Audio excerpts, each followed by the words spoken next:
I think the best campaign the TPA's done has to be to do with government waste, and in particular linking government waste with putting more money into the NHS. A bumper book of waste, which listed the billions of pounds that governments squander, but also the thousands of pounds that governments squander. Town Hall Rich List in particular, fat cat pay, when people at the end of the day, taxpayers just want to have their bins collected. Probably the War and Waste roadshow, when 10, 12 of us went around the country in a minibus arriving like some sort of guerrilla militia in the town centres of sort of market towns from Peterborough to Carlisle. It got us out of Westminster, which is kind of the whole point, really.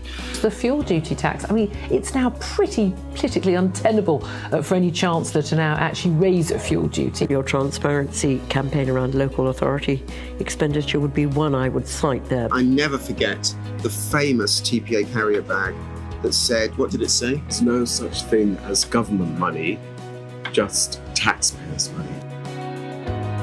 Air passenger duty, I think it's wrong that we keep on trying to tax people when they take their family on holiday. It's quite hard to think of a good tax. I think they told us that income tax was going to be temporary, right? Stamp duty, when the rates went up, the amount of revenue they collected went down. Beer and wine and fuel, these are odious taxes because they hit the poor the hardest, being a larger part of their disposable income, and they also reflect a nasty nanny state attitude.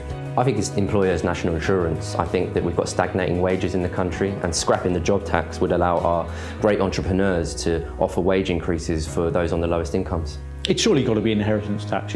People always said there's only two things certain in life, death and taxes. So it was a pretty sick mind which decided to combine the two and create a death tax. I actually have a favourite recurring moment, which is when we receive the post every day and we get a cheque for £10, £15 along with a cover note saying somebody's given us all that they have so that we can continue the fight. It reminds me that there's millions of people out there who agree with us that taxes should be low and simple. They're happy to pay for public services, but after that they just want to be left alone to get on and lead a happy life. When my great colleague and a wonderful friend Sarah Rainwater was getting married, and I had to nip out of the back of the church halfway through the service to do a 5 Live interview on my phone, and for me that summed up one of the things that's made the TPA such a success over the last 15 years. Dedication, non-stop commitment to getting that message across. Essentially the same, but on a bigger scale. I want a bigger network of grassroots activists all over the country. I also want us to lead the fight back against socialism, and its return to public debate is very worrying. It reminds us to not be complacent, and we have to keep campaigning hard every single day and fighting for what we believe in. The TPA has to stay focused on its central message, which is all about stopping government waste and giving taxpayers the best value for money.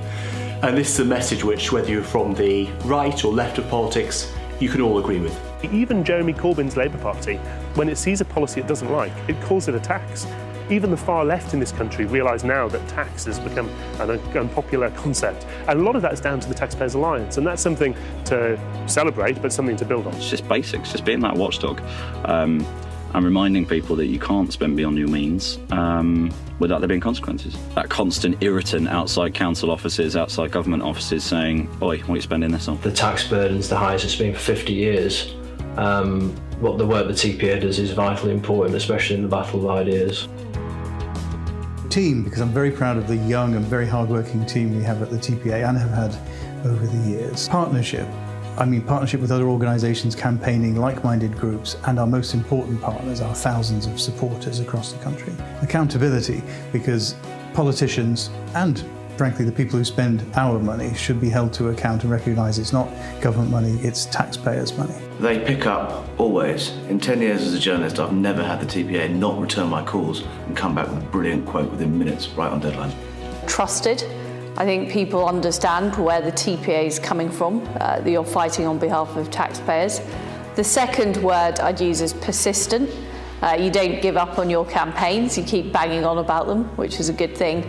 And the final word I'd use is aspiration, because what we want is people to be able to control more of their own money, to be able to aspire to get on in life. And that's ultimately what bringing down taxes is all about. Terribly pushy Australians. Come on, we were all thinking it. Tax policy advocates, because we think that's what you do. Well, I've got lots. Tenacious, patriotic, awkward. Terribly polite activists. trenchant, pugnacious activists, or if you prefer, anarchists, and tough, pugilistic agitators. I could have gone on all morning coming up with